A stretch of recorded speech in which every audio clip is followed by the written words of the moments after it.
मला आज खूप वाईट वाटतंय. तुम्ही एक आज व्हिडिओ पाहिला.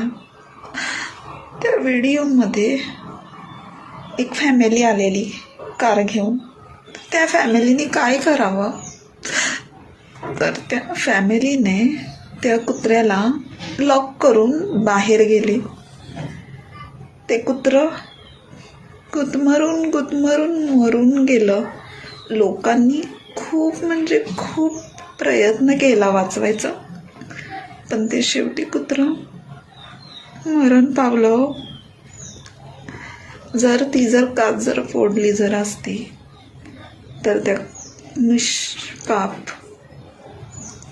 कुत्र्याचा जीव वाचला असता ना. काय बोलायला येतं का सांगा? पण या माणसांना आजकालच्या का कळत नाही? जर त्या कुत्र्याला कुठेतरी बाहेर नेलं असतं